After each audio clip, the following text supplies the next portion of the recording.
മസാലദോശ ഉണ്ടാക്കാം. അതിന് നമ്മൾ രണ്ട് ഉരുളക്കിഴങ്ങ് ഇവിടെ പുഴുങ്ങി വെച്ചിരിക്കുകയാണ്. ഇനി ഇതിൻ്റെ തൊലിയെല്ലാം കളഞ്ഞ് നമുക്ക് ഉടച്ചെടുക്കാം. നമ്മുടെ ഉരുളക്കിഴങ്ങ് തൊലിയെല്ലാം കളഞ്ഞ് നല്ലതുപോലെ അത് ഉടച്ച് വെച്ചിരിക്കുകയാണ്. ഒരു പാൻ അടുപ്പത്ത് വെച്ചിട്ടുണ്ട്. അതിനകത്തേക്ക് നമുക്ക് കുറച്ച് ഓയിൽ ഒഴിച്ച് കൊടുക്കാം.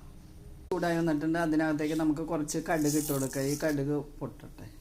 ഇതിനകത്തേക്ക് ചെറിയൊരു കഷ്ണം ഇഞ്ചി ചെറുതായിട്ട് അരിഞ്ഞത് 4 പച്ചമുളകും ഇട്ടിട്ടുണ്ട്. അത് നല്ലതുപോലെ വാടി വരണം. അതിനകത്തേക്ക് നമുക്ക് 2 സവാള അരിഞ്ഞത് ചേർത്ത് കൊടുത്ത് നല്ലപോലെ വഴറ്റിയെടുക്കാം.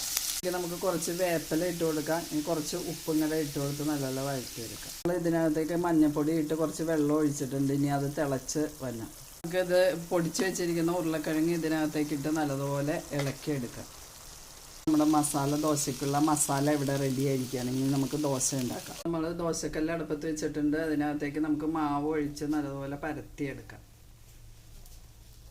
മുകളിലേക്ക് നമുക്ക് കുറച്ച് നെയ്യിട്ട് നല്ലതുപോലെ പരത്തി കൊടുക്കാം. എന്നിട്ട് കുറച്ച് ദോശ നല്ലതുപോലെ കുറച്ച് മുരിഞ്ഞ് വരണം.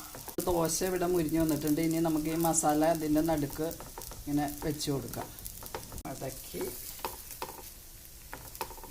ഇതേപോലെ നമുക്ക് ഇതേപോലെ നല്ലതുപോലെ മടക്കി എടുക്കാം ദോശ. ഇനി നമുക്കതൊരു പാത്രത്തിലേക്ക് മാറ്റാം. ഇപ്പോൾ നമ്മുടെ മസാല ദോശ ഇവിടെ റെഡി ആയിരിക്കണം. ഇത് എളുപ്പത്തിൽ ചെയ്യാവുന്നതാണ്. എല്ലാവരും ട്രൈ ചെയ്യും.